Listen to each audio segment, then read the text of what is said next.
Misli Premyer Liqasının 15-ci turunda Neftçi doğma meydanda Sumqayıtla 2-2 hesablı heç-içə edib.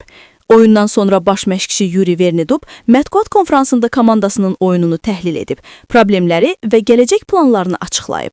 Baş məşqçi bildirib ki, oyunun ilk 65-70 dəqiqəsi ərzində Neftçi meydanda dominant futbol nümayiş etdirib və həmin müddətdə qapılarının qarşısında ciddi təhlükə olmayıb. O əlavə edib, hesab 2-0 olanda daha 3 gol vurmaq şansımız vardı.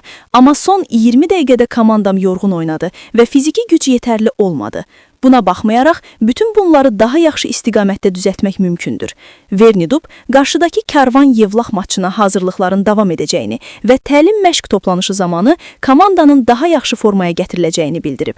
O, həmçinin Neftçini Ukraynanın Dinamo və Şaxtyor klubları ilə müqayisə edərək Azərbaycan üçün tarixi və brend klub olduğunu vurğulayıb. Baş məşqçi Avrokuboklara vəsiqə qazanmaq məqsədinə də toxunub. Bu mövsüm üçün böyük hədəflərimiz var. Klub rəhbərliyinin məndən nələr tələb etdiyini bilirəm.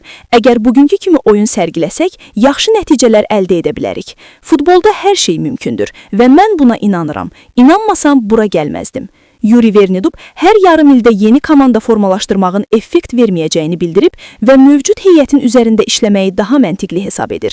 Komandada olanlar pis oyuncular deyil, amma yüksək yerlərə qalxmaq istəyiriksə, heyəti gücləndirməliyik. Hər mövqedə bir-birini əvəz edə biləcək 2 oyuncu olmalıdır. Cəmi 1 ay vaxtımız var və mən artıq futbolçuları tanıyıram, kimin nə bacardığını bilirəm. Baş məşqçi həmçinin komandanın bugünkü oyunda daha çox gol epizodu yaratmasının səbəbini açıqlayıb. Bu, futbolçularla aparılan danışıqlar və taktiki məşqlərin nəticəsidir. Dominant oyun üslubuna üstünlük verməliyik. Oyunun əvvəlindən pressing etmək, qaçış məsafəsini azaldır və fiziki formamıza kömək edir. İstədiyim futbol ilk 60-70 dəqiqədə oynadığımız həm kompaktlıq, həm də sürət olan futbol idi. Sonradan yorğunluq başladı və komanda heç vaxt görmək istəmədiyim oyun tərzinə keçdi.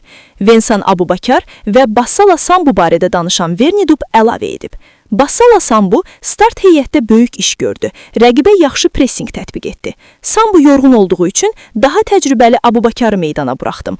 O belə məqamlarda çox qollar vurub və təlim məşq toplanışı zamanı fiziki hazırlığın üzərində çalışacağıq.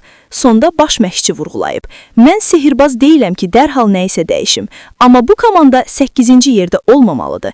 Elə oynamalıyıq ki, tarixi və ənənələri olan bu klubu ən azı 3-cü yerə qaldıra bilək. Sizcə, Neftçi bu mövsüm ən azı 3-cü yerə yüksələ biləcəkmi? Ən son futbol xəbərləri, analiz və oyun şərhləri üçün kanalımıza abunə olun.